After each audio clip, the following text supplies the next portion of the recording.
End game के बाद हमने ये मान लिया था कि टोनी स्टार्क की कहानी खत्म हो चुकी है। आयरन मैन की सैक्रिफाइस के साथ एक एरा एंड हो गया। लेकिन अगर मैं तुमसे कहूं कि टोनी स्टार्क का एंड एक्चुअली डॉक्टर डूम का बिगिनिंग था और ये मार्वल का लास्ट मिनट पैनिक डिसीजन नहीं था। ये प्लान सालों पहले बन चुका था। केविन फाइगी और रूसो ब्रदर्स ने इसकी हिंट्स ईयर्स पहले दी थी। और अगर डॉक्टर डूम को कोई एक एक्टर परफेक्ट तरीके से प्ले कर सकता था तो वो सिर्फ रॉबर्ट डाउनी जूनियर ही हो सकता था। टोनी स्टार्क और डॉक्टर डूम का कनेक्शन जितना हम सोचते हैं उससे कहीं ज्यादा गहरा है।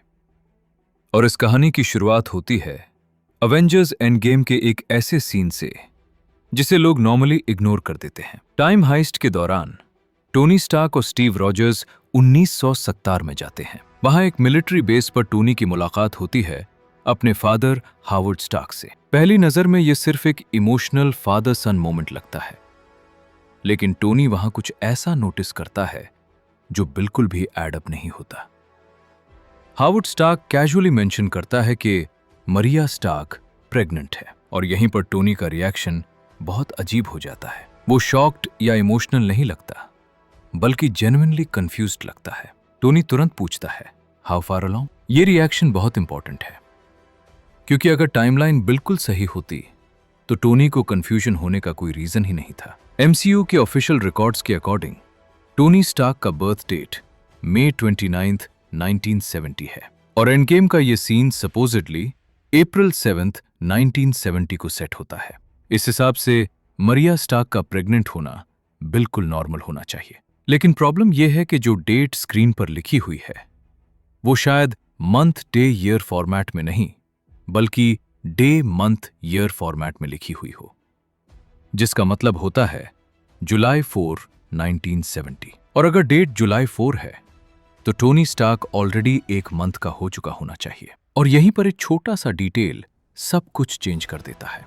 हावर्ड स्टार्क घर जाते वक्त सिर्फ फ्लावर्स नहीं ले जा रहा होता, बल्कि सावर क्राउट भी ले जा रहा होता है। सावर क्राउट एक classic 4th of July hot dog topping है। अप्रैल 7 के लिए सावर क्राउट का कोई लॉजिकल रीजन नहीं बनता, लेकिन जुलाई 4 के लिए परफेक्ट सेंस।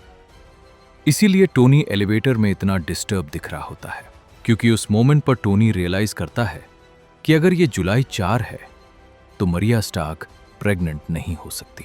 मतलब जो बेबी वो कैरी कर रही है वो टोनी स्टार्क नहीं हो सकता। ये थियरी शॉकिंग लगती है, लेकिन मार्वल कॉमिक्स में ये आइडिया पहले से एग्जिस्ट करता है। कॉमिक्स के अकॉर्डिंग टोनी स्टार्क अडॉप्टेड था।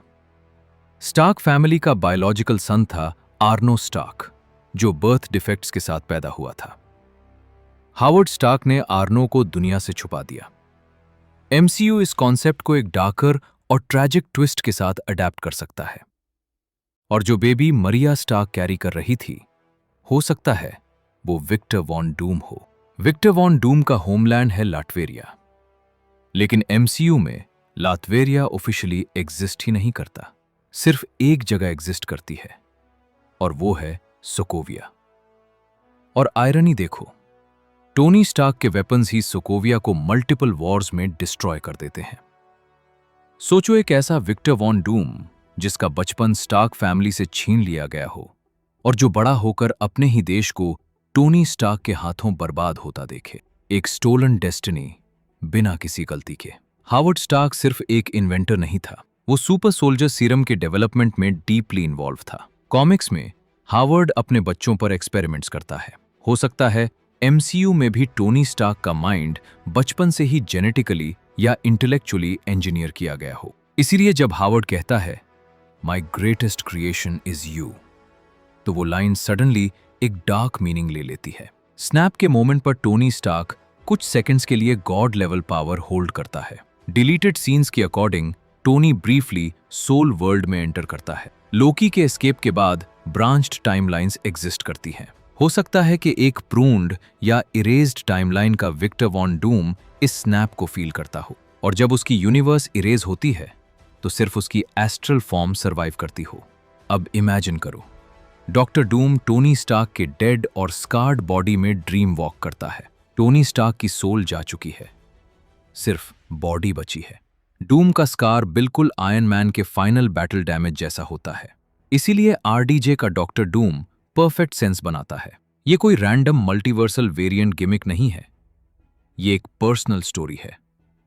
एक ऐसी कहानी जहां डूम टोनी स्टार्क को एक प्रिटेंडर मानता है, जिसने वो जिंदगी जी जो असल में उसकी होनी चाहिए थी। आरडीजे डॉक्टर डूम प्ले करके सिर्फ एक नया विलन नहीं बना रहा, वो उस हीरो का डार्क रिफ्लेक्शन बन रहा है जिसे हमने एंड गेम में खो दिया। जब टोनी 1970 में वापस गया और हावर्ड स्टार्क से बात की, उसी मोमेंट में इस कहानी के बीज बो दिए गए थे। अ स्टोलन लाइफ, एन इरेशन टाइमलाइन और एक डेस्टिनी जो वापस आकर मल्टीवर्स को जला सकती है।